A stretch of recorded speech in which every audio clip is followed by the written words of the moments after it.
Gentlemen, welcome to the Be the Man podcast. I'm your host, Greg Denning. I'm the author, creator, and coach inside the Be the Man Masterclass and Tribe. And I'm the author of my new book, which I can't tell you about yet, but is coming along, and I'm very, very excited about it.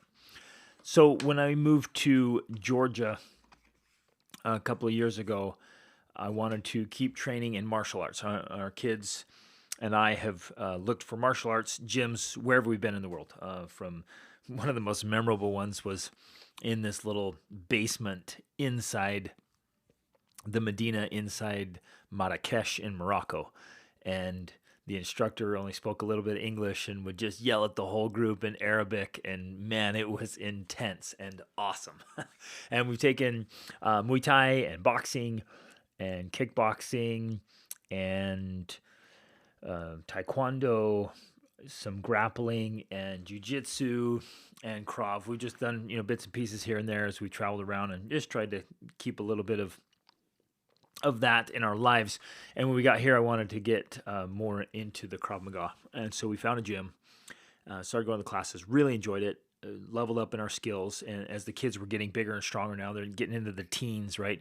These last couple of years have been really great as they just filled out with muscles and strength and endurance and the ability to really push themselves. And so found this great gym and wanted to keep leveling up, and eventually got to be able to train with the owner, who is a 9th degree black belt and a 3-time world champion, and now is an Apprentice grandmaster and will soon be, in the next couple of months, will be an official grandmaster. And he has an extensive experience and history, not only in martial arts, but then he got into firearms and training with the most elite operators in the world and doing medical training and just all kinds of stuff. And so I wanted to interview him and share his story with you so that you can see this path to mastery, so that I could see it too, so we can learn these lessons of like, how do you get to the very top level of greatness? How do you chase mastery and excellence? And what does it take? What are the key elements to becoming a man in your craft, in your field? And the lessons he shares today in this interview are applicable in marriage and in parenting. They are applicable in business and in leadership, in finances and fitness and faith, and across the board for you leaning in, choosing the things that really matter and pursuing them with greatness. And the key elements, I was just taking notes the whole time I was interviewing with him and learning from his story. And you're going to hear this incredible story. And I hope you'll pay attention and just kind of pick up the lessons, the life lessons, the principles, the practices, the little things he shares. I didn't have a chance to talk in detail about all the little things or even to point them out, but I hope you'll listen carefully as he shares a story and just key in on the little things he did and notice the little practices that made all the difference, and to pick up on those because they're so applicable in our lives. So enjoy this awesome interview with Todd Droege that we recorded in his studio here in Georgia, just north of Atlanta, and listen for and enjoy these great life lessons from his story.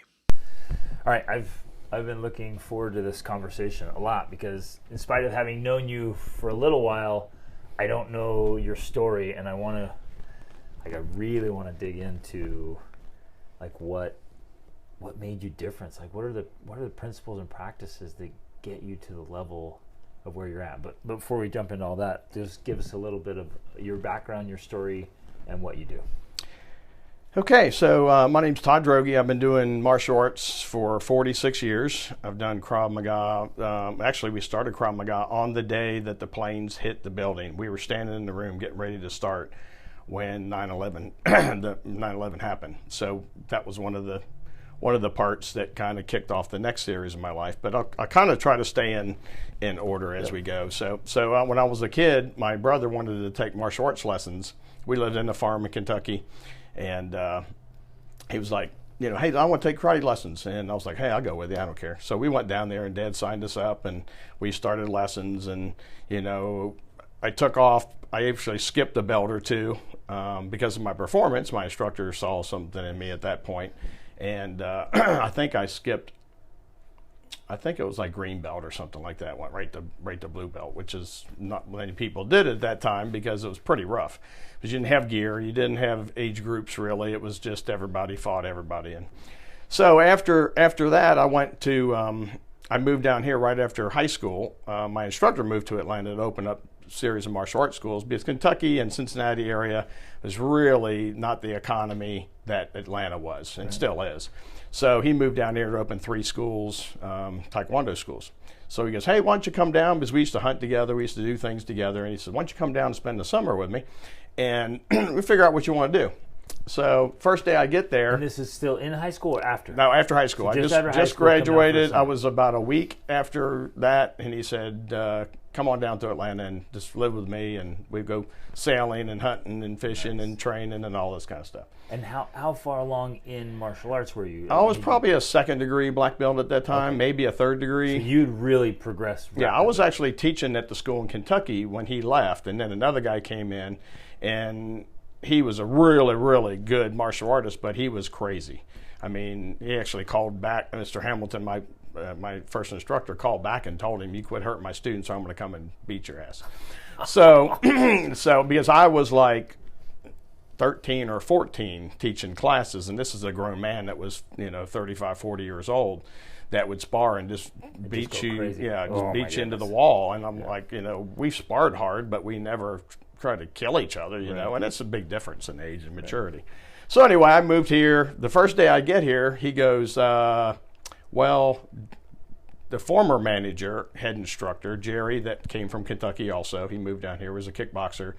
He's Golden Boy Jerry Trimble was his name. He was a kickboxer and everything. We grew up together. So he moved down here, and he didn't quite finish all the paperwork and everything for testing. And Grandmaster H. Lee, which is the head of the organization I was with at the time, came for testing. And nothing was ready. Nothing was ever, so he got there and he goes, fire him. And he looks at me and goes, you got your uniform? You're teaching from now on. So from that day on, I taught. Now, we sometimes we got to go sailing and do stuff, but mostly I was working 6 days a week. And I just had to teach a good class and work out hard. So all we did was train. We worked out hard. We worked out on the Nautilus. He had a Nautilus fitness center on the other side of the room. So that was the big craze at the time. And it was at Windy Hill and 41. So that was the busiest intersection in the United States at the time.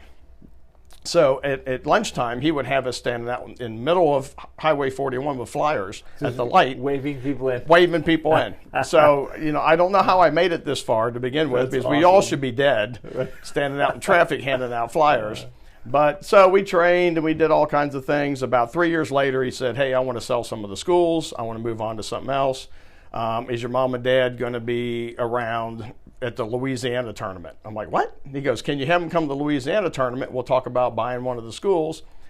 So, of course, mom and dad were like, yep, whatever you need. Great parents. They did everything. They were just, perfect upbringing, always real supportive. So they came down and we ate at a little cafeteria right there next to the tournament. And he said, this is the number I want. And so we offered him this. He said, okay. So Dad got a loan. I paid it back 3 years early, and then I had a school. Now, I didn't have much business experience except running his. And his business experience, he made a lot of money, then he'd lose a lot of money, make a little money. So, so it was always something. So we ended up just training. Met Grandmaster Soonerly, my instructor. He was down in Panama City. So when Hamilton kind of went away, he kind of became my instructor. And he always kind of was, but not as close. And this whole time, you're still leveling up. Yeah, I'm still training. And about this time, I started really training and competing heavy. So the World Championships would come up every year, once a year. And back then in the 80s, there was no weight classes. So it was everybody in that highest division. So I was a fourth or fifth degree at that time, I think. And that was a super high rank back then. Yeah. And so there was probably about 15 of us in the ring at a time. And didn't matter your weight, anything. If Nothing. you're at that rank, Yep. you're in the ring. You fought. Yeah. Oh. You fought everybody, and if you won it, you won it. I mean, that was big time when you won it. So I actually became a 3-time world champion, 1-time national champion. The national champion before they opened it up to South America and South Africa, Europe, and things like that. So, I fought some guys. I fought some guy from South America. I fought the Korean Blue Dragon demo team head guy. Beat him 6-0. They brought him in to beat me. Yeah. And so again, I had the opportunity to train with a lot of great people. And the number one thing I kind of still do this of today. I just gave one to my nephew. It says, there's a sign outside my door when I walk by the garage. It says, train harder than everybody else today. Yes, and we're going to come back to that. Yeah. So, and that's been my big thing is I just really out-trained everybody. I would work out on weights. I would do this. I was never a big runner, but I was a big biker. So I would mountain bike and road bike. But the weights, I think, really helped the novice and stuff like that of really keeping me from causing more injuries. So if you're not doing something, go get on some weights. Go do some weights. Don't do heavy weights, all that. All my buddies that were big monsters are like, man, I hate that I did all that heavy weight. Do lighter weights, more reps. There's a ton of new exercises that everybody can do, but you got to get off your butt and do functional fitness. Yeah, functional. I mean, just like we do in Krav. You've been doing Krav. Everything we do in Krav is for a reason. Right. So anyway, we get to World Championships. I won World Championships. It was a really cool match that I remember this morning on the way up. The guy's name was, he's from California, big, tall, black gentleman, really good. But he always fought the open circuit. So, I mean, this dude was a street fighter, 6'2", lean, fast as lightning. So, again, James Pickett was his name. Great guy, knew the guy. We knew each other. He was never one of our best buddies because he didn't care about anything except winning. So we didn't go to dinner with everybody afterwards. So we didn't hang around before the matches. Everybody walked in and started going. It was business. It was business, yeah. And there was a couple other ones like that, but he was the main one. And I ended up, it came down to me and him in the finals on the stage with the lights, the whole thing. Wow. So I said, I know. I mean, he kicked so hard, knocked people out, everything. So when they said go, I went bang. Within a split second, I punched him right in the middle of the chest and got the first point. And he was so mad that the rest of the match, I just ran around the ring and tried to avoid him. He kicked me out of the ring twice. Oh, man. I mean, he about punched me to the ground 10 times, but never scored a point. And I won 1-0 the World Championships. Evading. Yeah. 1-0. 1-0 because That he is couldn't score on me because I incredible. ran like crazy. And he was so mad at the end. He took all of his gear off and threw it out in the audience. Now, nowadays, you'd be banned for life for doing something like that or being disrespectful. But he was so mad at me that he threw his gear into the audience, stomped off, and goes, "That you did not win." Wow. So here's the best part of it. Guess what happened next year? We ended up fighting for first and second again the second year in a row. So I'm wearing the world champion uniform on the back, and he's is coming. That's like a target. He is coming after me now. So we get up on the stage. We said go, and he kicked, and I punched him again. And then I didn't move. I didn't run around the ring anymore. So every time he did something, I held an evade and counter. Bam! Evade and counter. Boom! He kicked me in the head, get 2 points and 1 point. So I won 5-4. Wow. And he looked at me and goes, "Okay, now you won." That's Yeah. So again, this dude's 6'2". I'm 5'7". I was probably 160, 165 at the time. I'm like 175, 178 now. But it wasn't. So the speed and the quick twitch muscles and things that I had and kind of developed throughout was part of it. Which is a huge point because you might think, man, this guy's so much taller than me. He's got long arms, long legs, but it was his technique. Right. Speed. Exactly. The speed and the technique. It's kind of, we call the timing of it, is when to do the right thing. Right. So he kicks, I'm going to evade that monster X thing coming at me, and then I'm going to punch him when his foot's about an inch above the floor at his weakest. I couldn't fight him at his strongest because he's just too strong. Right. He punched me to the ground a couple times. But again, that just is that mindset of, no, I'm not moving this time. I'm standing right here, and I'm going to take the best you got, and I'm going to give it. And when we turn around and look at the score at the end, we'll see who wins. Yep. So again, that was one of the big highlights of my world championship titles. And then I fought one of my best friends and beat him like 5-0, and that was really hard because we were best friends. But yet, you know, when you're in there to win and you're training to win, you go and win. It's like, love you, buddy, but yeah, but I'm taking this. If you're not going to take it, yeah. I'm going to take it. Yep. So, and that's kind of what happened through there. Then I started my business, and the business part became, you know, as part of that, I really didn't know what I was doing in business. You know, I would go to any seminar that with the organization would put on. So we got a couple really good sales would do the Zig Ziglar thing, and they would do this. So I went to every single one I possibly can go to. There it is, more training. More mental training now and more business training, because without my business, I couldn't train and fight any longer. Exactly. You know, I couldn't go to the next stage of my life. So the big thing is making my business better. So I'd come back and use it. I didn't have a whole lot of employees. I had like one person helping me, and I teach all the classes at night. You know, so about 4 or 5 years later, probably about 4 or 5 years later. No, shoot, it was probably 12 or 15 years later. I met a guy from Tallahassee where my best friend lived down there, and we'd go visit and stuff like that. And he was the guy that we always would fight together in Tallahassee. Emory Morris, genius. He had his doctorate from Florida State. This guy was a genius. I mean, just super guy. So he introduced me to Neil Deacle, financial advisor guy. So he goes, hey, you need to talk to him. I'm like, yeah, that'd be great. I don't know what the hell I'm doing with my money. I don't know what I'm doing. So I had to go get financial help now. And that was the big thing I wasn't afraid to do, is ask for help. Yep. I mean, that's the big thing. Oh, that's huge. Yeah, and you know, because if I didn't know, I wanted to fix it immediately, and that's my big problem. Is I'm a big fix-it guy, and I think most guys are. They want to fix women's problems. They want to fix this. I want to fix the car. I want to fix the stuff, but a lot of times we don't have the capability to do that. So we need to ask for help, and don't be afraid to ask for help. Which is interesting. I've been thinking about this last week. Is that there'll be times when the ego gets in the way. It's like the ego is your own worst enemy, and it's this voice in your head like that keeps you from asking for help or ask for it, and you're like, well, I don't really like your advice, and it gets in the way. It becomes your own little Iago from Shakespeare's Iago. It's like it's these ideas where it's keeping you from really like making the changes you need to make. Right. Yeah, definitely. And you know, and the financial guy, he was a hunter and everything, so we got along like instantly. So that was good. He said, we need to do this.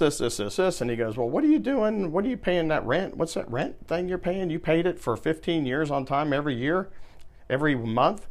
Yeah, I just, you know, I had the money, so I paid it. And, you know, I lived me and my brother moved down with me after a while, after he got out of high school. So he helped me do a little bit. And then he got a job at a crane company and moved on to his life. But we lived in a little house that we basically rent to buy from one of my parents that loved Taekwondo so much and their kids do in class. So, you know, doing good things for other people, showing that you have real care for other people and their children really kind of got us a long way. Yep. Because those parents said, man, this guy's doing good things for the community, good things for the kids. You know, and I was honest. I didn't, you know, I charged a fair amount, which probably was too little at the time, you know. But then we just taught, you know, a billion classes, and people did well. People went to tournaments and won, and so we just had a great school, and it was really fun until I figured out now you got to pay taxes. Oh, you got to pay taxes, and you got to pay your bills, and so at that point he helped us get through all that stage, and he goes, your billing is like huge. I'm like, oh, is it? You know, I didn't even know what money, you know, a lot of money was or not a lot of money, because everybody was paying their bill. Right. So on the membership agreements I had, and they renewed every year, and everything was really good. So he goes, let's build a building. I said, I really want a house on the beach. He goes, no. He goes, you need to do a building. So we built this building that we're actually sitting in today. It's about 14,000 square feet. And it changed. It was going to be 6,000. Then it went to 7,000. I wanted to do this and went to this. So time we did it, the mortgage payment was going to be as much or less than I was renting in a 50-year-old shopping center that was about to burn to the ground. Perfect. So I got the opportunity to do that. I bought this piece of property. And here's another good perseverance one, because I met a guy that was a real estate broker. He knew somebody from a church or something, and he goes, hey Todd, I got this piece of property. It'd be perfect. Powder Springs Road, not too far away. It's in a nicer area over there. But it's residential. You'd have to get it zoned. You want to talk about some life skills. You want to talk about some perseverance. So I get there, I buy this piece of property for a really inexpensive piece. I mean, it's a corner, it's a 1.01 acre. And anything over an acre is really what it gets, that's really a huge plus. So anyway, I go to buy the thing, I get the loan. I buy the property, I bought the construction loan, I got everything going. Well, the newspaper, somebody looks into this old cabin that was sitting on the property, and these renters were in there for like $200 a month. He goes, man, I want to kick them out. I'm going to sell this thing. So they went to the newspaper and told everybody it was a Civil War log cabin.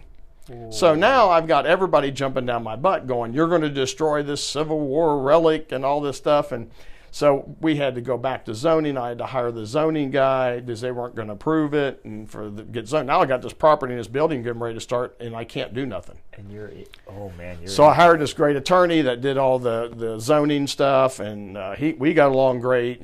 The head commissioner, we got along great because he knew what I was doing. I actually taught his kids years ago. So he goes, no, let's figure this out. So the more research we did, we found out right after the news reporter was walking around in there and fell through the floor, that it wasn't a Civil War. They took it down piece by piece, and I donated it to the Powder Springs Society down here. They get about halfway done, and they call me up and say, Todd, this is built in the 70s. This is built in the 50s. He goes, there is no way this is a Civil War log cabin. So all that pain and suffering every day for a year was a lot of stress, because now I'm going, what am I going to do? I have no more money. All this money's tied up. Wow. I got to go back and teach class, but I got to go do this. So at that point, I was married to my wife, Susan, and she was huge. She's done everything. I mean, she's the real brains behind this organization.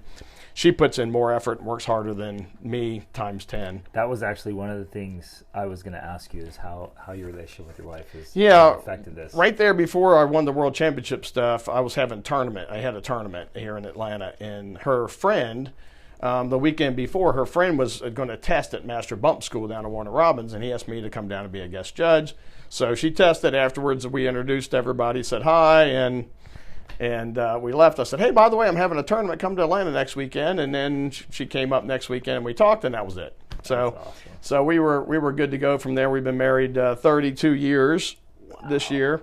And actually, I married her twice, because once we got married by the Justice of the Peace, her grandmother said, oh, you're not married yet. You haven't been married in the church. Don't carry. So we went to Milwaukee and brought some friends up. We had a great time, and got married again. So she's been really the driving force of everything. I'm more like the product, and she makes it all work.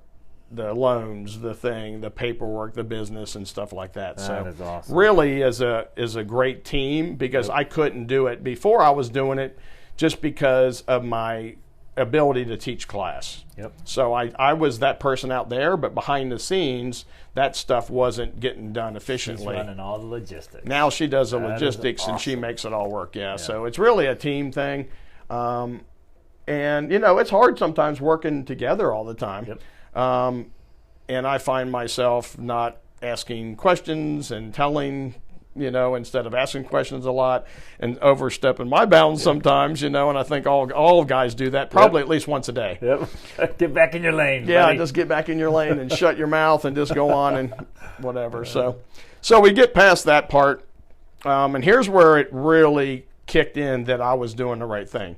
So I never really, I mean, all I did was like that Shakely protein powder when I was a kid. I would drink that stuff. It was like drinking chalk dust. I mean, it was the nastiest stuff, but I did it because it was going to help me get to the next level, right? And that was the first stuff that came out. So, and I never did, I never smoked, I never drank or whatever. And it's really that I don't, it's not a problem, but it just wasn't for me. Right. I didn't like the taste of drinking, I didn't whatever, and I saw my uncle die from alcoholism. My grandfather died from alcoholism because his wife died, my grandma died early, like in her early 60s, just died one night, and it destroyed him. Yeah. And I saw what it did to the family and everything else, and our family stuck together, but the other side, mom's side, broke apart after that. And I saw the destruction of what it does to families and people. And I was on such a drive forward. I really don't want anyone that didn't have the same mindset that I did, I didn't want to associate with them. So if you want to go drinking and partying tonight, go at it, man. Have at it. I have nothing against you. You can do whatever you want, but I won't be a part of it because that will hold me back from what I need to do the next day. Bam. Because you have an aim, you had a target, you had a purpose, a mission. Yeah, if you don't, and sometimes I didn't know the whole mission at the time, but that's where it's coming up that really added up for these opportunities that I'm having now. So throughout that part, we start to get into 9/11 happened. We started doing Krav Maga that day. We all looked at each other and said, hey, we're going to go home because the world is crumbling, or are we going to stay and do the training? And I was already a 6th-degree master. We were the few masters that are actually started Krav. Most people started at lower ranks and kind of went up through the system, but we were brought in already as master instructors, which was 6th-degree black belt or higher. And is that because you already had so much previous training in Right. ranks? Yeah. So Darren Levine. Starts to pay off. Yes. Yeah. So Darren Levine, it brought Krav Maga from Israel, from EME. He brought it to the United States. He was a district attorney for LA County also. Great man. I mean, we got along great right away. All of his instructors, we got along great because we did not play. We were there, but we found out it was a different story. Martial arts, Taekwondo is unbelievable, and actually Krav Maga is the same thing. We do all the same moves. But when we stepped in there, and Wade, I remember the first instructor was the first workout, and he said, okay, everybody start punching and punch the target and whatever, and he stops and goes, what in the effing, what? This is the most ridiculous. And you're like, uh-oh, man, we're not in Disney. We're not in Disney any longer. This dude is not playing. Wow. And it went on for 8 hours. I mean, 8 hours a day, 6 days a week. Wow. Was you the guys first were certification. advanced, and he's like, oh, no, we're not going. We had probably 20 or 30 people in the training, but there was 4 of us guys that were buddies. Dan Longoria, that's doing the head of the TAC Krav Maga that we do now. Andy Silva, which was one of my best buddies, that died of cancer at 45. So that's another reason you better get off your ass and do something because you might be dead at 45. Exactly. But he was one of the most motivating guys I've ever been around. And that's why I kind of, went towards his side. And all the way to the point where I was holding his 2 twin babies at his casket that day, talking about ripping your heart out. I mean, so, if you feel sorry for yourself, you better damn just get off your ass and start making shit happen. Exactly. Yeah, just do something. Get up and work out every morning, whatever it is. So anyway, 9/11 happened. We were training, brought it back, started it in the school. Everybody loved it. But then all of a sudden, another friend of mine that I knew from training, we were always good friends. He was in Indiana, it's Gary Morris. He started judo when he was 4. He knew Mike Swain, 4-time Olympian. So we got to start meeting his Olympian guys. The 96 Olympics was here in Atlanta. Right. And Gary says, hey, Mike's coming so we can go see him behind stage before they compete. So Mike was the coach at the time. He's already a 4-time Olympian, bronze medalist. And that's the kind of people that I was like, yes, I want to be around this guy right now. So I'm backstage talking to Mike. I'm like, what do you, so how did the bronze medals? He says, yep, I've been, training for years and everything. And I said, well, how's your wife? She goes, oh, she's bronze medalist from Brazil. She's a bronze medalist Olympic athlete from Brazil. I'm like, wow. And her father is Olympic athlete judo from Brazil also. Whoa. And he was a bronze medal or whatever medalist in the Olympics. I'm like, what are your kids going to do, dude, after all that pressure? So he goes, no, they play soccer. No, we're not even doing it. But so then on the team was Jimmy Pedro, was one of the guys that succeeded Mike in the competition. So Jimmy Pedro's a 4-time Olympian, bronze medalist. So now we're all kind of buddies, right? And, we got to train a couple times. Mike came here and did a seminar.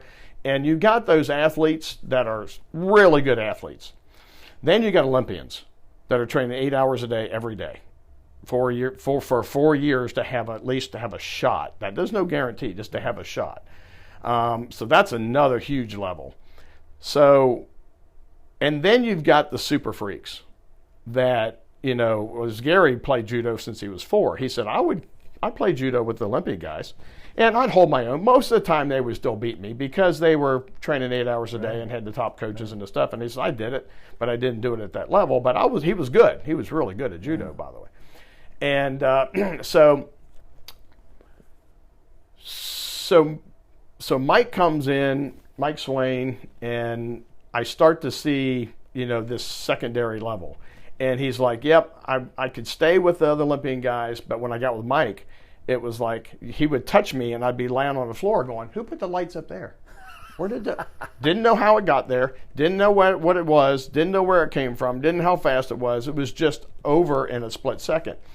And that's that super freak level that we talk about. Some people just have this extra level of talent that they've earned. Right. They didn't just get it and then sit at home the rest of the time. They trained They paid forever. a price to get it. Yeah. They paid a price to get it. And there's we got time. Yeah, we got time. There's a real cool story about one of the guys that he competed with was a Japanese guy. So that was the thing. If you beat a Japanese guy in the Olympics, you're something. So Mike was the only one to beat him, and he beat him in the World Championships, which is actually harder than the Olympics. The Olympic Games aren't as hard as the process of getting the world champion in judo. So Mike beat him in the World Championships, but then lost to him, or never got to play him in the Olympics. Just the matches never listed. So his name was Koga, and he was like a 3-time gold medalist for Japan, and he was one of those super freaks. So there's a story about him that he lost a match or whatever, lost the thing, and they kicked him off the team, and he just had a terrible attitude because he was like, no, I'm the best guy. You're going to die without me. The team's going to fade away, and they didn't. So he decided to fix it. So he went back to his gym, and we're way out in nowhere, and he got a towel. And he would wet the towel, and when he walked in at 6 a.m., he would get on his hands and knees and push the towel and clean the judo mat, the judo wood floor, I think it probably was at the time, who knows, some crazy floor. And he would do it by hand every morning, then get up and do the throw that the guy beat him with. And he would do the counter throw for that just 1,000 times, just that one thing over and over and over and over and over. So years pass. He's now still doing this, cleaning the floor when he comes in. Go back to basics. Get rid of your stupid ego. Get rid of all your stupid little problems. Yes. Get rid of all the stuff and get back to, hey, I'm not too big in the britches to clean the floor. So he did all that, trained, ended up back on the Olympic team. I'll make the story short, it goes on forever. Gets back on the Olympic team, gets to the Olympics, and guess who he fights? The guy who beat him the last time. So it's now like 5 overtimes, 0-0, 5 overtimes. This is like from the movies, man. Oh, you can't make this stuff up. You can't. It's so good, and there's a whole book about it and explains his process going through, and that's where I kind of take a lot of my stuff is, because right before I tested for 9th degree, and we'll go back into the rank stuff a little bit, but I did the same thing. I came out and got the mop out and the wet rag, and I mopped the taekwondo floor that morning before I trained and whatever else, and I did things like that to get myself back in that same thing that he did. So anyway, they end up 5 overtimes, and guess what? The last few seconds, he beats him with that counter that he beat him with. Yes. And it was outstanding. It was just one of those things. And it could never happen in a million years, but he made it happen because what he did and how he broke himself back down and appreciated everything that he had that he didn't know he had before. Yeah. So that was a cool story, and that kind of led me to the next base, which is, so Gary Morris, the judo thing, Mike Swain, Jimmy Pedro, which me and Jimmy are good friends, and Mike now, he's actually helping our organization, the new organization we started a couple years ago, because the old organization went to kind of money and politics. We took Grandmaster GK took us, and we just left and started our own. We got 210 schools in 8 months. Wow. So because he's a true martial artist, and all he wants to do is train taekwondo. So when you do that, and you're on the same mindset, it works perfect. Right. So anyway, me and Gary Morris were good friends after all the Olympic stuff, his wife, everybody. So he got a call from Crane Naval Base. His friend, one of the guys that took Krav Maga from him, worked at Crane Naval Base and said, hey, man, we got a bunch of guys going overseas, Afghanistan, Iraq, who knows where, that are engineers supporting special forces, doing projects, but they're going to the airport and they get off and they're getting kidnapped and never see them again. Could you help them with some martial arts? And of course he went, that's some Krav Maga, this and that. And we're like, yeah, sure, we'll come up and do a little demo thing. So we did a little demo thing. He goes, what else can you do? And we're like, okay, we'll do this, this, and this. He said, could you do any firearm stuff? I'm like, well, I've shot a lot, but not officially or not certified or qualified or whatever. So we hired a guy named Scotty Reitz. California. He went through Krav, and they offered a shooting class afterward in California when we were out there. So this guy was probably the best instructor I've just about taken anything from in my life. He is so professional. His safety record is unbelievable. He was the one that helped start SWAT in the 70s. So then seeing that mentality of when it depends on your life, your system has to be perfect. It has to be an easy system. That's so solid. Yeah, it has to be an easy system that works. It can't be this crazy, complex system. So his gun safety rules, there's 5 of them, and it's very simple, and we say them every time we shoot and everything else. And his teaching system was so good because if you don't do it, you're just going to die. Yep.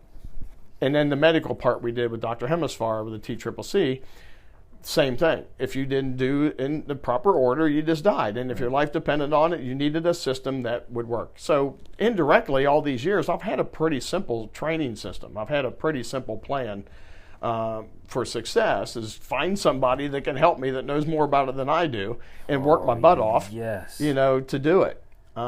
So we went up there, did the thing, make it a shorter story. We got the firearm stuff going. We got the training going. Everybody loved it. So this is where it all changed. So the next training session, these are about 2-week training sessions, multiple times a year. There was the first day, there was about 6 or 8 engineers, heavier set guys that sat behind a desk, ate all the donuts. Great guys, but that's what They're it not was. warriors. They're not warriors, but they made all the warriors work. Right. Because they worked on the night vision stuff, they worked on the IED jammers. They were the ones that really saved us. We just had to have some brave guys go out there and test it and use it. Right. So that's where the military guys came in, the active duty stuff. So the next day we got there and there was cars all over the parking lot. And there was a bunch of big guys really in shape. And we're like, what are you guys doing here? I don't know. They told us to come to this thing. We don't come to it, we can't go overseas. I'm like, okay. So now we're doing the Krav Maga part. These guys are going, what in the heck is going on? Why are we at this karate school in Evansville, Indiana? That's where we did the training at the beginning. We didn't do it at Crane, the naval base up there. So we started the training, and he's looking like, and there was one guy, I still remember him, I know him, he's good, he's a friend of mine. His name is Ray Kashkar. He's on Instagram. He's a Navy SEAL. He worked for OGA, another agency after that for about 14 years. He comes running in, blonde hair, red, white, and blue shorts, slides in. He goes, "It ain't Matt time, it's good time. Let's get it on," And I was like, whew, thank God he's here, because everybody else looks like they don't want to be here. Right. And the engineer guys are like, I don't want to be here. What did I sign There's monsters everywhere, right? And so about a half hour in, we looked at we thought who was the head guy. And he wasn't the head guy. It was another guy. So he goes, "Hey, can I talk to you guys?" So we go in the office and we're like, oh my God, he's going to kill us or something. What's going to happen to this thing? And he goes, "Hey, we got a team going to Afghanistan or Iraq, Afghanistan, wherever. And the weapons didn't show up. And the vehicles aren't there. So I'm on the phone trying to get all this stuff in Evansville, Indiana, in your office. And we don't know why we're here. They just told us we had to do the Army qual with a handgun and a rifle so we could go overseas. And what is it? Well, we're retired Navy SEALs. Dev Group Navy SEAL team leader. I mean, to the top, mega top. So a couple SF guys that were working for him in his company, which is called Trident Group.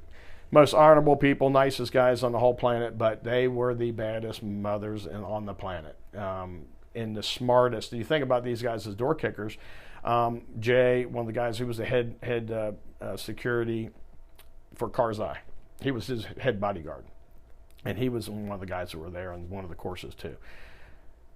He went to Russian school, language school, because they thought Russia was going to invade, all this kind of stuff, and he did that for 2 years. They could fly planes, they could fly helicopters, they spoke 6 languages, all the computer work, and they could shoot and do everything else they needed to do, drive, fly, jump out of an airplane. Legit operators. Oh man, they're just, people don't have a clue. It is not very glamorous. They deserve all the respect and everything in the whole world when they get back of what they did and what they sacrificed.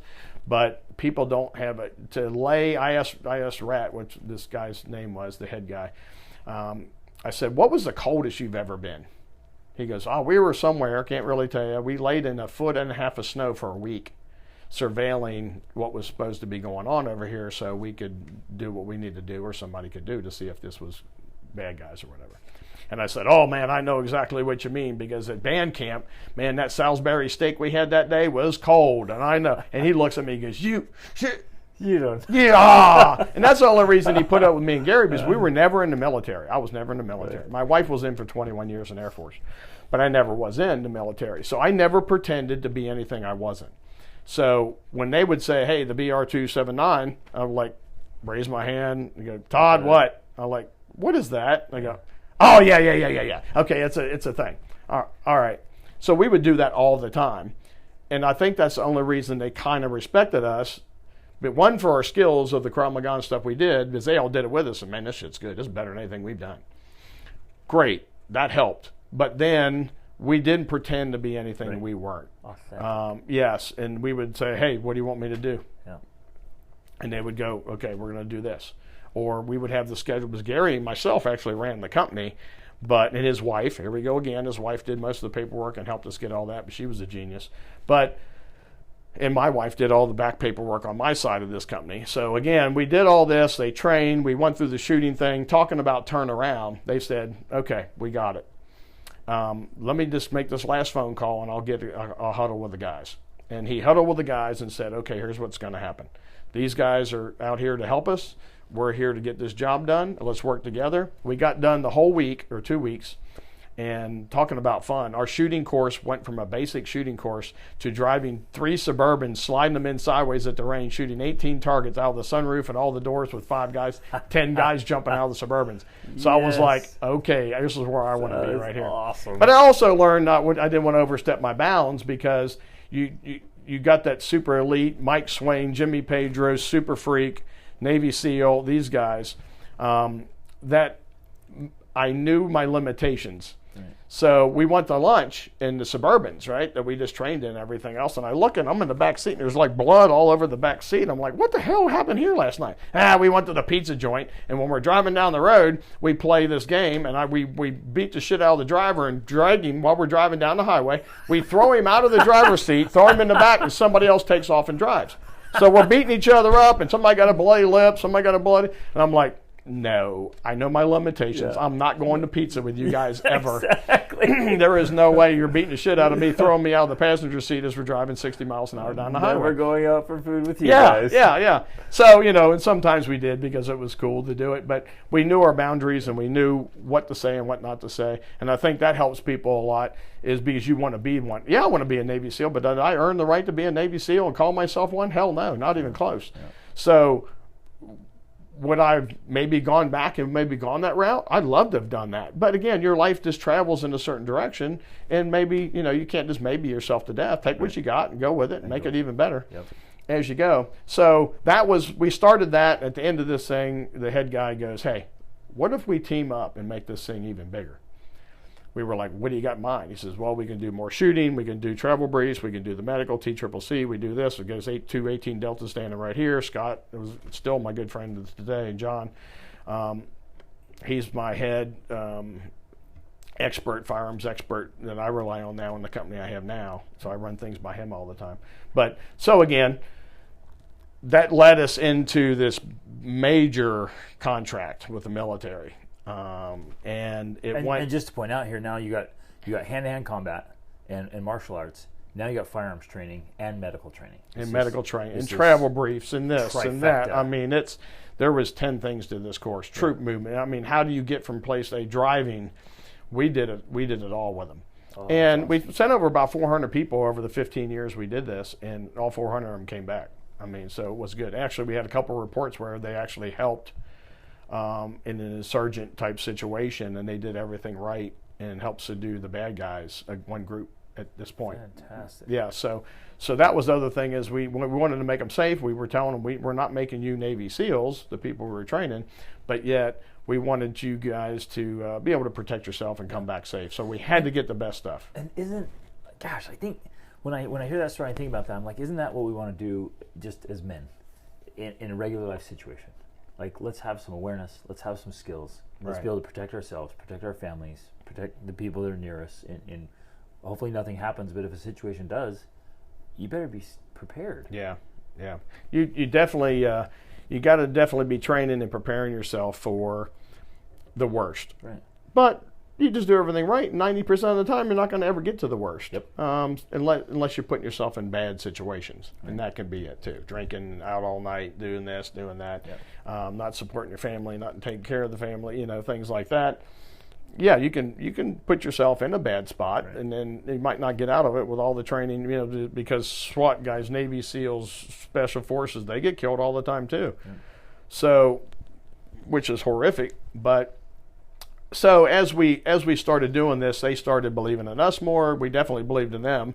It took about 2 seconds for us to believe in them. But again, and their business sense was incredible. He actually, during this whole thing, he got the anti-pirate contract from Maersk. So he was the first people to put people on big oil tankers and stuff like that after that first big attack, the Captain Phillips thing. A couple of those guys were in that movie too that we trained with and stuff like that as snipers. But the cool thing is we kept building these leadership skills as we grew, because if you didn't have them, you dealing with the military, making any mistakes that would cause you to lose it, speaking out of turn to the bosses that there, or not having the right information. So leadership, really, you need to get the right information. If you can't find it, go find somebody like we talked about earlier. So when you speak to the next higher ups or the people that you're trying to work with or train with, you have to have those skills. If not, you just don't get it. Right. So me and Gary were a pretty good team. He was a very good business person, and I was good with, working with the people from beginner level. That's one thing that the team guys, we're so used to working with team guys, we're not used to working with beginners. So Todd, why don't you just start doing all the firearms part, all the safety brief and the dry fire and all that. We'll take over the live fire. And then they let me do more and more and more as we got on, because they're like, I can't take it. They're doing one shot, at a time. He says, oh, I can't take it. We should be shooting a 50 cal right now. They're like, but you're right, because we have to train them from the beginning. Yep. So we took all their expertise and experience and gave it back to somebody that was very beginner. And then we took some very good trainers that would train beginners very well. And the package just really mixed together. We never kind of crossed our lines. So we all became good friends, everything. And then we lost the contract because of money. Somebody else came in and went behind our back and said we could do it for half the cost. Then it destroyed it. They did things wrong. They got in trouble. They lost the contract. And we just moved on. And then I came back, traveled the world for the martial arts organization, building up schools and building up the training. Basically, my job was the head of training. So I taught people the forms and the weapons and fighting and all the stuff that we did. And all the while, you still have a school that's running. All the while, I've got a school because my wife is back there when I'm doing that. I've got some great staff. My staff members were great, my team members. And I would come back and train them and then leave for another week or weekend or whatever and be from all over the United States. I had 17 locations I went to in the States, and then I went to Europe, and I was there for 7 years and did Portugal, took Portugal from 65 students to 650. And now they're doing wonderful. And South Africa, then I went down there and same thing. We really grew down there. There was a tough. That's a lot tougher because the economy and everything down there is like the Wild Wild West. So that one didn't grow as much, but so many great people and so many great friends down there. I did train a security force when I was in South Africa that the farmers were defending their farms, so we created a security force and did firearms training and medical and everything. So I've done some training down there.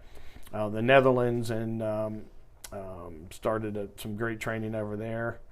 And but Portugal was beautiful. We sailed and everything, and it's one of those things. I'm starting my book now, and this really, I appreciate you asking me to do this, Greg, because I've really kind of listed all the things I wanted to talk about. So this is a good dry run for me to kind of get my thoughts together. But so in a quick thing in Portugal. the young man that we kind of put in charge with the 5 other young guys, we got rid of the old guy that wasn't doing nothing. So we moved him up so high in rank that he couldn't do anything any longer. That's sometimes you have to do that without ruining the whole country because of this guy is still well liked, but he was driving him into the dirt, right? So he wasn't a great leader. He just would tell them what to do because he was a higher rank. So it never worked. He had 6 students in his school. That's how bad the leadership was. Yep. All right, guy, but still not that person. So first thing I did is I promoted him out of that position higher up. So all he did is sign certificates. The 5 guys, I put them in charge of each division, and we took off crazy. Well, his dad was the ambassador for Portugal. So they spent 3 years in India, 3 years in Brazil, Right. So they traveled the world. Great people. He was an Olympian sailor. I mean, just here I go again. I'm putting myself with those people that are, Surround up there. yourself with people who have paid a price to get a skill set and a knowledge base. Yeah. And they were really humble and great people, but they were, I'm sure they were very, very wealthy. And so the one guy was a sailor, so we take the sailboat out and all this kind of stuff up the river into the ocean and things like that. And I get a call that day because we have one of the Grandmasters. We bought one of the Grandmasters over now to see the testing and do everything, and it turned out unbelievable. So he goes, hey, there's a big regatta. It was called the RC-44s, and it's all the billionaires and from all over the world that have these carbon fiber race boats, and they just pack them up and race them all over the world, right? And it was America's Cup captains that would crew them, and then they would get a chance on the other day to crew it themselves, all this stuff. So I'm like, man, look at those, and we're taking pictures of the boats, and my buddy calls me and says, hey, the guy would take us out on his boat, and he goes, hey, my uncle's the president of the bank, and they're putting this thing on, and there's one of the guys that can't go. Do you want to go out on one of the boats during the race? Yes, I do. And I'm like, I'm standing at your door right now. Yeah. So, of course, I was a big sailor all the way back from Mr. Hamilton had a sailboat, J-24, and we crewed on it up at Lake Lanier, smaller deal. But we get out there, and they take us out on a rib. I'm sitting next to a famous Russian model that she's going on one of the other boats, and my other friend is going on one of the other boats. He was the captain of the other sailboat. So we go flying out, the waves are crashing. He said, now the boats don't stop, so they're going to grab you and launch you onto the boat as we go past. So I'm like, okay, I'm like, all right, I'm trusting people that I know what they're doing. So I'm going to get on this boat. So he grabs me, launches me on, and this boat slopes to the back. It is the most sleekest, fastest thing you've ever seen. So I'm on the boat with the American, South African, Portuguese, and something else crew, which Netherlands, all the places I've been in the last 2 years. Very cool. And all the flags are hanging. I'm like, wait a minute, this has got to mean something. This just don't happen by accident, that I'm actually here at the same time. My other buddy goes on a Russian billionaire's boat. Another guy goes over here. So we get off, and it's crashing. We're flying. They're trying to start. There's 2 people run into each other. They're screaming going on. And we ended up getting second in the race. Wow. And it was so cool. But again, we're sitting there. I'm like, how did I get here? And again, I think it just comes back to training. Get up and train every day. Get up and do the right thing every day. Say the right thing. Pick the right people you're around, and do it. And then you get, this is what I call serendipity. Like you're out doing something good and something unexpected, awesome. Like you couldn't plan it. Not in a million years. And it years. pops up because you're just chasing a dream. You're training. Yeah. You're becoming a great person, seeking to be around great people. Right. And unexpected awesomeness pops up. Yeah. So it just I couldn't have paid any dollar figure to get on that boat. Right. There was no way you could even pay for it. So those kind of things happen. And then so we went through Europe and everything. We get in, so all that's past now. The organization, we start the new one. About 8 or 9 years ago, a guy walked in my school, big guy, looked like Captain America, and I was like, hey, sir, what's going on? He says, hey, can I try some of your Krav Maga? I've worked with the police department, whatever, and I'm like, okay. So we start getting in. He's in the SWAT team, right? So, it's Rocky Mendendorf. He's now the lieutenant, the commander, and then Joel Preston was the commander at the time. So he goes, hey, can you help us with our team and show us some stuff and whatever? 8 years later, they're both tested for instructor black belt. They take me on ride-alongs. I get to do so much stuff with their whole team. I know everybody on the team now. Well, the original team. I don't know some of the new ones yet, but the SWAT team in Cobb County and the Viper unit, which is the violent crime units. They're all one big thing now.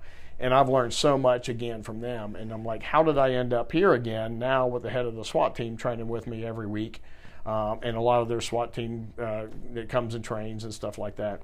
And what's so cool about that, I've heard you talk about this, is like you're training them and they're coming back saying, here's a practicality. Right. Like, this is what's happening. What can we do here? And it makes it so practical, so real. Yeah. And the best thing is they call bullshit on stuff. Right. I don't think that's going to work.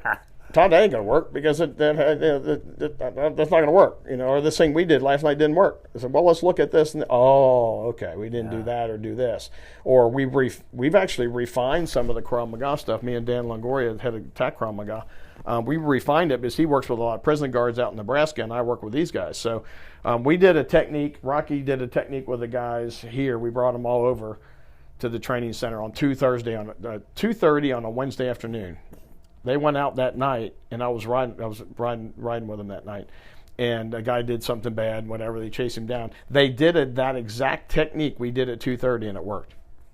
And they go, we've used it many times since then. Wow. So things like that where you can't just beat the heck out of somebody anymore. You can't win anymore, never really. Right. But the way the world was, you got bad guys. You have to have bad men doing bad things to bad people. You have to have them so qualified that they go home to their families every night too. So the police and FBI and the DEA and all these people, and that's where it came back from the military guys we got to train with all those years, is you need to have these people that are so humble and so nice, but when they throw the switch, you would pray to God that you're not going to be around there. This is, so I'm writing about this, speaking about it's this idea of taking really good, humble, great men and making them extremely dangerous. Yes. So that when somebody crosses the line, like, oh no. And your boundaries too. There was a situation the other day, we were coming back from Columbus, hunting, and I look up and this car spins around backwards in the median, whatever, and slams into that thing, and the guy falls out and he's screaming, looks like he was shot, and I look at the lady driving, I'm like, I grab my bag, start to pull over, and I'm like, I think I'm going to let this one go, because I think she shot his ass. They were fighting in the car driving. He must have grabbed the wheel and spun that car, almost killed everybody. Whoa. But there was something more going on. Yeah. So you start picking up these traits from all the active shooter training stuff we're doing, all the home invasion and all those things that my company deals with now, is you see that ahead of time and it's like, nope, put the bag back in the car, let's go. Yeah. This weekend there was a police officer that I heard it twice this weekend, pulled over to help somebody in an accident and the person shot him. He just stopped to help them because they were wrecked, and they got out, got in a confrontation, and shot the police officer. So again, being with these people of, in these positions of leadership and responsibility, it's the biggest leadership and responsibility is police officers right now, because they're trying to do everything right. They're getting no credit for everything. They're taking their money and their training away and their benefits away and their pay away, and they're trying to do all these things for the people that are trying to make your family go home safe at night. Yeah. Well, what about their family? Yeah. They need to go home safe at night too. So I've really earned great respect and have some great friends that I have learned a lot from, that really what is true sacrifice. What are you sacrificing? They're out. The other day there was 20-hour workday. They had several call-outs, bad guys trying to kill people and hurt people. They had 3 murderers they got last week. It's just, and they did it right. They're not beating them up and doing all the stuff that people think they do. Right. We have had other people I've taken on ride-alongs with us to show them that. And they're like, oh, I didn't know that. You mean they're not going to do? No, look what's happening. Oh, I had no idea. Yep. So those are some of the greatest things that I've been a part of. And my company now, I'm doing a lot of active shooter response training for college, and I'm doing and you train women places. Too. You train women to carry and right. defend themselves. Yeah, that's probably my biggest gun stuff right now is the personal protection. Yep. that I do a lot of. I've had some experiences with some women that their partner, business partner, friend, crazy boyfriend, whatever you want to call people, went nuts and decided to kill them, wanted to kill them. So I've actually been through the process of help saving that person with training, with the right contacts. I called the lady at this place, and I called the guy at this place and that place when all the things fell through when she tried to do it. This is empowering the individual. Yeah, because she was already really powerful. She's running my gun instructor, so she took Craw for a long time. So she's really good. But dude's 6'4". Said he was going to kill her. He owned her. He just, and I saw it for a while, and even the SWAT guys told her, says, "Hey man, there's something wrong with that dude." She's like, "No, he's fine. He's fine. We're making a ton of money. It's good." Well, yeah. So one day I said, "You're going to end up dead in his trunk," and she said, "No, you're crazy." A couple weeks later, she said, "Hey, he's getting aggressive." Da da da da da. So all this went on. We went through the right steps. We got the protection order. I know these steps to help save someone now. I can do it because I've seen it. I put cameras up, got him on camera running up her steps that morning to kill her, trying to go through her front door, finger on the Glock, finger on the trigger, trying to go through her front door. Luckily, I had her somewhere else that night. I put the cameras up. I go to the police department and I say, "Hey, look, here he is. Here's your dude. Here's your guy right here. Here's the proof." Oh, cling, ding, ding. On her phone, he showed up again, arrested him two felonies and 1 stalking charge. He broke the protection order, got him arrested again. 3 felony charges. He's out. So you talk about having perseverance. She's still wondering if he's going to kill her every day because the system's not made for the woman, for the good guy. It's made for the bad guy. The bad guy got out. He's still out as of this minute right now. Wow. And it's still not in court. He might not even go to jail. And he tried to kill her. So, then we went back and did additional training afterwards, and now she moved and I got her. She's far away now. But the scenario of that, her life depended on everything that I did. If I made one mistake, that girl died. You talk about some pressure. I mean, yeah. It got really emotional there at the end because of, what level that was. If I did one thing wrong and did not give her the right advice, then she'd be dead. Life's on the line. Yeah, so I mean, it's crazy. Okay, so let's switch gears here. Well, I want to just circle back briefly to, like, now you're still advancing in belts, right? And just recently went to 9th degree black belt and an Apprentice Grandmaster. Yes. So what an honor. Grandmaster GK has been my instructor the whole time through all this. So we really, it wasn't like I left my instructors. The other people kind of left us is what it was. So he was really the true martial artist of all the other Grandmasters anyway.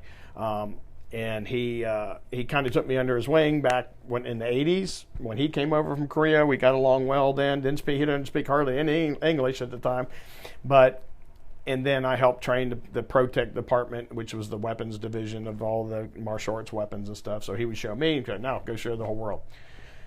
So yeah, he's really my inspiration on the martial arts side, is to keep me motivated. So I was an 8th degree, and you have to wait 8 years to be able to test for 9th degree, and then So you have to get 8th degree and then wait 8 more years. Right, and that's if you're accepted. So you maybe never go. You might not ever go any higher than 6th degree because of your qualifications, right? Or 7th, or 8th, or whatever. So at the time, I was about 3 years past testing because they decided, the older organizations decided, we've got 9 9th degrees, so we're not going to have any more.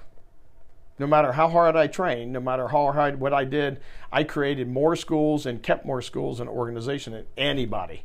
But there was no opening. Yeah, they weren't going to do it just because they wanted to have their good old boys club. And they didn't train anymore. None of them trained. And some of them drank, and some of them did this, and some of them did that. I'm like, I don't want to be any part of that. Yeah. So when Grandmaster said, we're going to go, we talked about it for quite a while. Me and Dan Longoria and Steve Westbrook left on a Wednesday and said, we're done. Whether anybody else comes or not, but we've been saying it, everybody else has been saying it, we're going to step up and do it. Because we had everything to lose. We have full-time running schools. Right. A lot of these other people didn't. They just had jobs at headquarters or wherever else. So we left. Grandmaster said, okay, now you're testing. So it was about 7 years of training that I really kicked it up. Then I met Dr. Mark Shirley. He's a colonel. And he started in Panama City when Grandmaster came over, and they were good friends. Well, we all disconnected for like 25 years. He went off to military. He went off to medical school. Now he's a doctor, ER doctor, orthopedic guy, full bird colonel, on his way to become general. So I'm like, I'm talking to this guy 3 days a week. I said, how did I get here with this guy? I mean, he did the war college, which takes 3 years to complete the war college to go to colonel or the next levels, right?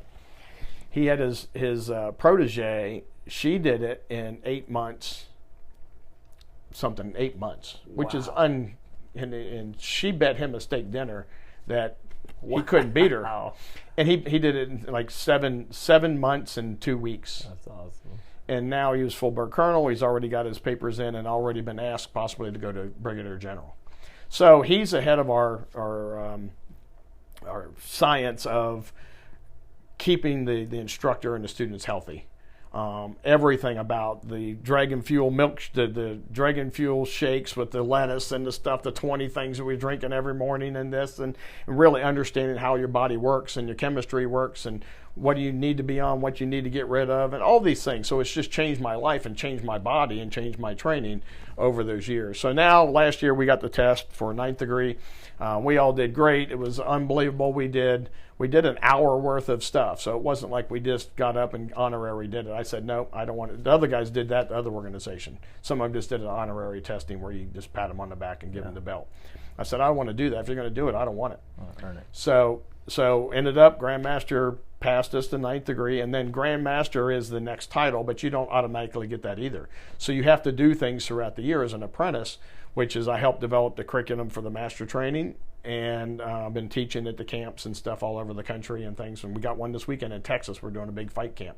So those are the things that I had to do and produce to become Grandmaster. So we got the letter the other day that he's going to promote us to Grandmaster in July at the big ceremony. So that's going to be cool. And just 46 years from being a kid that started when he was 9 years old to I'm 57, going to be 58 next week.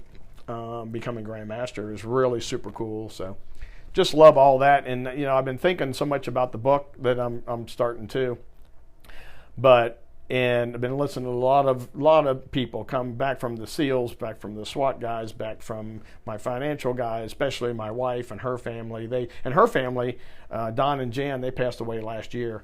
But if you look back at their family and my family, Don and Pete Droege, they did everything right as parents. I hear these horror stories, which I really feel terrible for those people that have the terrible upbringing and they just had to do everything on their own, which is a great achievement coming out of something that was hard like that.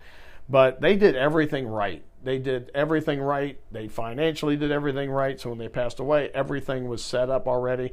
And those are the things that I think a man needs to do, is make sure that there's what goes on when you're gone, or what goes on when you die, what goes on prior to that when you get sick, what if you're in a bad accident. Is things set up for your family? That's why I did that financial guy and everybody else. The wills and all those things. That's a responsibility of a man needs to step up and do that, because it could destroy the family once you're gone. I've seen people just destroyed and go into drinking and drugs and stuff like that after someone passes away, and there was no set plan for when that person who drives the ship is gone, what happens? All the contingencies. And your story addresses that. Yeah. Like the physical, the mental, emotional, like the business, like the financial. Just hitting all the pieces of it.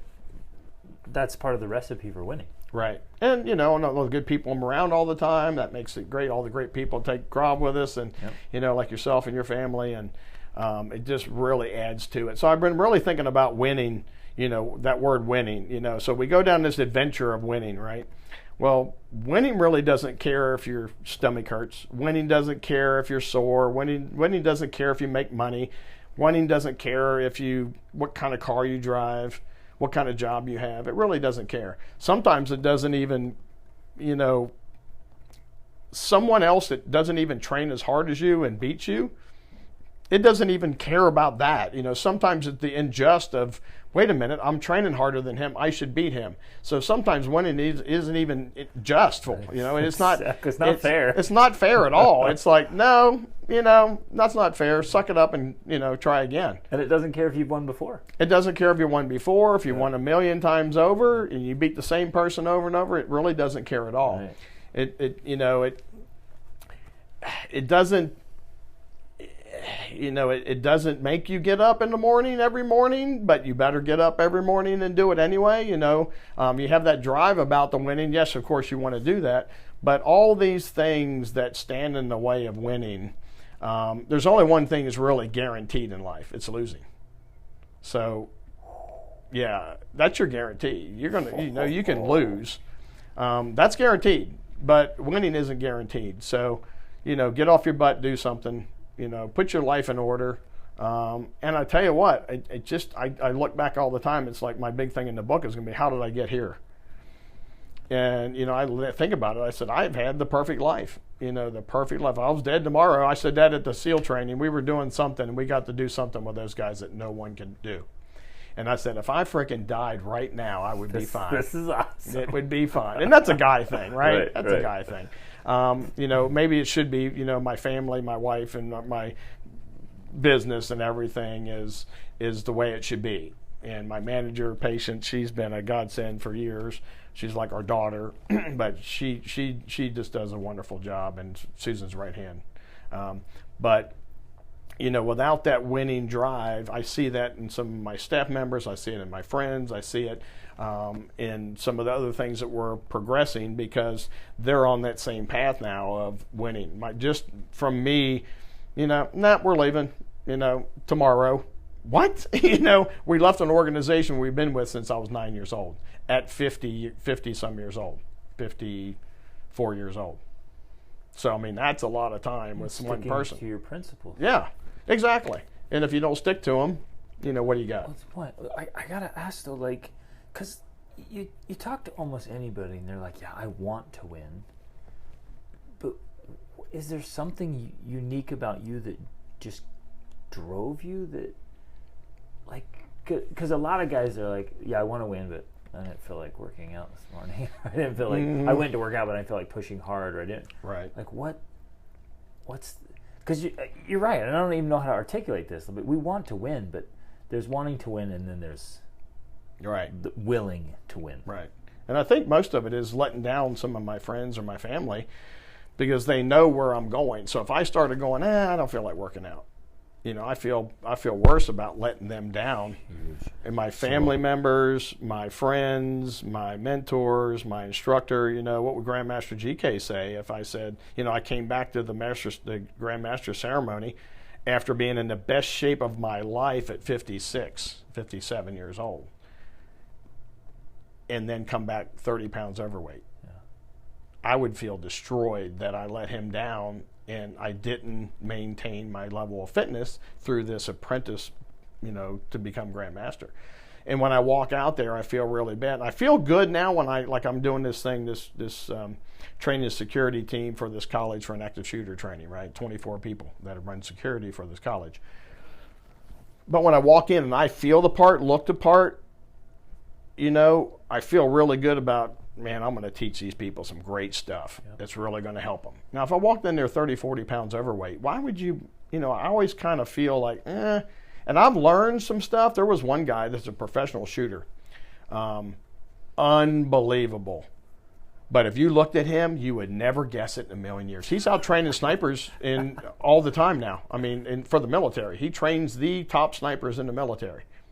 Short guy, real heavy set, out of shape, belly hangs over his belt, but super intelligent and great at what he does. So he with his knowledge, he exceeds that physical fitness part. Which is awesome, but you and I both know his lack of physical fitness is a liability. Yeah. That in certain situations would cost him his life, even with all his skills. Yes, exactly. So, man, I gotta just reemphasize what you said. When you or I lose, it's not just an individual thing. Oh, yeah. If I lose, it's not me. If you lose, it's not just you. Yeah. There are so many people counting on us. Right. And I think generationally. Yeah. Yeah. And so my nephew's he is a hell of an athlete, natural, wrestled, played football, scored touchdowns. He got out of football, went into baseball, and was just crushing it. So he started varsity at the high school, private high school, at freshman. And I'm doing the same thing with him. I'm calling him all the time. I put that thing on his door. Yeah. Hey, work harder than everybody else. Yep. I want to play pros one day. The chance of playing pros is like 1 in 1 bazillionth to get there. But he can do it. He's got the drive. He's willing to work out. He calls me, hey, you want to go to the gym? So he started on that right path, where my other nephew ended up with working for Grumman in the top secret stuff when he was in the military. Now he's doing great. But he had a really rough time because he wasn't that. He was a soft-hearted guy, nicest kid in the whole world, but did not have the drive of a gnat. And it would kill me and my brother because my brother was very, very active football, great athlete, and has that same drive, right? But he didn't have that drive and went through some really tough times in his life, mentally and physically. And with my help of my wife, she pushed him. And me and Tim couldn't even talk to him because we did not understand, get your ass up and work out. I'll drag you to the gym. I don't care. And drag you behind the car. And he would better run. Yeah, exactly. He would go, no, I'm going to go play video games. And we would just stomp off insanity. It's insanity. Right. My brain did not compute. It does not work. So Susan's the only one to work with him and talk with him. She was gentle, and she did a wonderful job with all of her leadership skills and stuff from the military and from her family and stuff like that. But now he works for Grumman, and he's in the B-2 bomber project and all these big projects and got a great job, and he's doing wonderful. That's awesome. But he needed that. He fell to the bottom of the bottom. That's a great point. There's a heavy price to pay if you don't have some kind of drive, some kind of noble aim, something to get you out of bed and get you doing things that are meaningful. There's an exchange rate, and it will cost you a lot of ways in life. And, I started mine at 9, so I didn't have any of the problems because I kind of led on a positive path. But it doesn't mean you're 40 years old and you're overweight a little bit that you can't start it now. No. I mean, get off your butt right now and start today and go, even if you do a little bit. And whatever you do, don't go and do 3 hours at the gym because you won't be able to walk and perform the rest of the week. Yeah, exactly. We'll all be so sore. And you won't be going back next week. Yeah, you forget this is too hard. Yeah. Right. So again, you can still progress and get to where you need to be. And I tell everybody, my job is to get you to your highest level that you can be. Some people that come in to Krav Maga or Taekwondo or whatever, the personal protection training, some of them, because of their age or health or whatever, can't do stuff. I mean, I work with people who are handicapped. I work with people that had some health issues, cancer, this and that. They can't, but I can make them the best that they can be. Yep. So there's no reason why they're going to quit. I mean, Rocky, the SWAT team commander, helps me with one of my students here. He's got cancer, 16 years old, and it's bad. And we're setting up a training where he's going to be able to go with the SWAT team and do an entry thing as a training thing and use the sim gun and shoot the bad guy. So we're doing that next month for him. But right now he's down so much and he's got a tension pneumothorax, as all the body's going wacky again, that he's back in the hospital every other week, and 16 years old. I mean, it's just so tough. So we're still trying to make him the best he can be at that. So don't think that you have to be in, start, because I have people come in Krav. Well, I'm not in shape. I'm going to go get in shape and come back and start Krav. I'm like, no, start today. I don't care if you can do one punch, then sit down and watch the rest of the class. Hey, at least you did the one punch. So, but the big thing about winning is you got to do it when you don't care about anything, but you have to put forth the effort, put forth the work. But I've made up my mind that losing's not going to be an option. Even if we make better, I've lost some matches before, and sometimes it was the best thing that happened to me. Because as I got off my high horse and went back and kicked it into the second highest gear now and really put the work in. Because I thought I was working hard, Oh, man, you're working hard now. You sweat a little bit. Then you got your butt beat at a tournament. That's so awesome. And you're like, okay, I wasn't working well, I wasn't working that hard, was I? Obviously, because I just got my butt whipped by my buddy over here. But, that's awesome. So anyway, I'm just privileged to be on the podcast today and talk to people. We had a great group of the men's group you brought here for our executive training. I think we'll do some more of that, and I think we got some really good benefits out of that. People saw what you can do. And how you can protect your family and take care of yourself. And right now, if you look at the news, there's 202 active shooter events since January of this year. That's 4 more people shot or injured in a violent attack. Wow. 202. There was 3 this weekend. So if you don't think you might be at the grocery store where this last one happened and the kid walk in with black stuff on and armor and a gun and start shooting everybody up, and you don't do something, maybe it's just leave. Maybe it's take your family. Maybe it's get your blowout kit. You're ready at any moment because they can come in. There's a shooter. You can respond medical attack. Right. I read that there was just in Atlanta, there was 21,000 violent crimes last year, and that in the States, someone gets raped every 68 seconds. Yeah. And so there's that so the much trafficking, reason. human trafficking. I'm saying with the SWAT guys is Huge. out of control. Yep. And I went with them on a sting thing that they did, and we arrested 8 guys that night. One guy came to buy a 12-year-old. I mean, you just don't understand really what's going on, and with the illegal immigrants that's coming across the border. I know there's a lot of people that need help and their families and stuff. I feel for them, but there's a lot of people coming over here to do bad, and we don't know who they are. And the extremists from the Middle East and everywhere else are here already. We just got to be prepared to protect ourselves, so you're not going to put yourself in that position. Well, and I guess that's one of the coolest things from your story is like, it's that, and it's the finances, and it's the health, and it's the relationships, and it's asking for help, and it's seeking out great people. So, man, thanks so much, Todd. Thanks, Greg. Appreciate all your time and training with us and being a big part. I think we've got some great things going on, and some more training for your team and everybody, and excited to meet them personally and give them some of these cool experiences we've been talking about. Love it. Thanks, brother. All right, thanks, Greg. Gentlemen, I hope you enjoyed this episode and that interview and his story. Just so many incredible elements of that. Man, so many great things, right? These principles, like make sure you have great instructors, that you're being taught and then teaching, that you're training all the time, the importance of supportive parents, and you need to be supporting your kids and make all the difference in their lives. So out-training everybody, do functional fitness, right? If you don't know your business, go find out. Train your mind. Get the financial help. Ask for help. Drop the ego, right? Be honest. Care for people. Care for their children. Make sure you're getting results. Have a noble aim. Drop the drinking and the smoking. Anything that's harming your body or getting in your way, any impediments, drop those things. Meet great people in other industries, right? Which comes with the territory is you're growing and progressing and trying to be your best self. Be safe. Be professional. Get systems that have to be simple and dependable. Find someone who knows and then work your butt off, like he says. Build leadership skills. Know your place. Get the right information. Get in this adventure of winning and carefully consider who gets affected when you lose. And surround yourself with greatness and address all the contingencies. And remember that, man, losing is the only guarantee. And it is guaranteed unless you get out and deliberately and intentionally seek to win. Gentlemen, get out and win. Be the man.